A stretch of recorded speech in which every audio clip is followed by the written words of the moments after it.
Carolyn. Good to see you again. Hey. So last week we talked about the worrying and the stressing out over finances and a lot of the other issues that are causing you anxiety. And we talked about last week that you're only going to limit to a certain amount of time. Mm-hmm. So when did you pick as your time to do that? Or so let me go back and have you picked a time?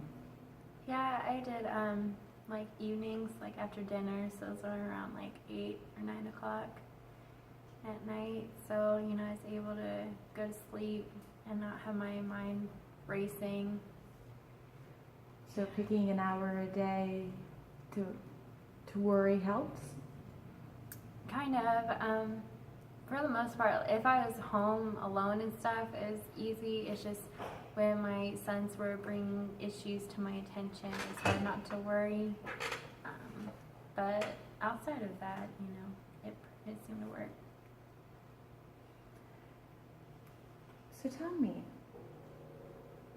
how do you think that you improved or haven't improved since you came in to see me 6 weeks ago? I think I've gained a lot of ground and made a lot of improvement, because before I remember making the statement of like feeling worthless and like you're evaluating me for suicidal ideation, and my sons were like really, really concerned, and now it's like starting to calm back down, and we've kind of adjusted to a new normal, a home without their father there. And so just a lot of sessions has helped me stay grounded, as well as just, being able to find that new way of life at the home without my husband. So when you came in, you felt hopeless, you felt helpless, you felt worthless. Mm-hmm. On a scale of 1 to 10, 1 being you don't feel any worthless at all, or next to none, and then 10 being you're extremely worthless and hopeless, where would you say you're at now? Probably a 2. That's awesome. When you came in, I think you said you were at like a 7 or an 8. Yeah. So is there anything that you want to work on or discuss? No, I mean, like we talked about last week, I'm just focused on getting a full-time job instead of just the part-time lessons. And, outside of that, everything's kind of mellowed out. So with the part-time and full-time, I know the financial situation, that's a huge concern for you. Mm-hmm. Is that still a concern for you? I mean, it's not as bad because, my sons, they aren't really complaining about, not having that extra money or anything. Our house is already paid for, so, as long as I can make the utility bill and food and gas, then we're pretty much set. And they already had, all their clothes and items that they needed for other extracurricular activities. So, it's not like we've had extra expenses to worry about. So the part-time is, okay for now, but, I'm going to need to do a full-time job just to stay active and everything. I'm just a person who likes to work. I don't like to sit around the house all day long not doing anything, and so working full-time will be better for me in my mentality. So it's not so much the finances, the financial help that the full-time would have, but it's more for your sanity, for your, Mm-hmm. you're doing something, being out of the house and being active. Mm-hmm. Have you thought about volunteering in any places? Could that be something that could help you? Possibly, but I think I would need to spend more effort finding a job than volunteering, because I already chauffeur my sons around and I'm there for all their extracurricular activities, so that kind of fulfills that side of it. Well, in the time that we've been together, we've discussed a lot of different issues. We worked on the goal of thinking of your husband less And last week when we talked, you said that you still think of him sometimes, but it's not nearly as much as you used to. And it's because you're angry at him, but that you are coping with that. That's what you said last week. Mm-hmm. And then you also said you wanted to feel more productive,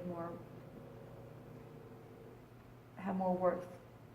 And it seems that on a scale of 1 to 10, 2 being very little, like you're doing good at that goal. Mm-hmm.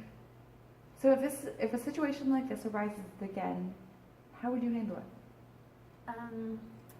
I would probably just go back to the activity sheet and make sure, that I'm doing something, I'm staying active, and just keeping that line of communication available with my sons to make sure, see if they've seen any differences, because they're really the ones that, pinpointed everything, which led me to seek treatment. And then, just call you if I feel like I can't do it. Is there anybody else that during this process that you realize that you can lean on, that you can discuss, to talk to besides you and your sons? I have some friends that have been through divorce, so they've been helping me a little bit throughout the process.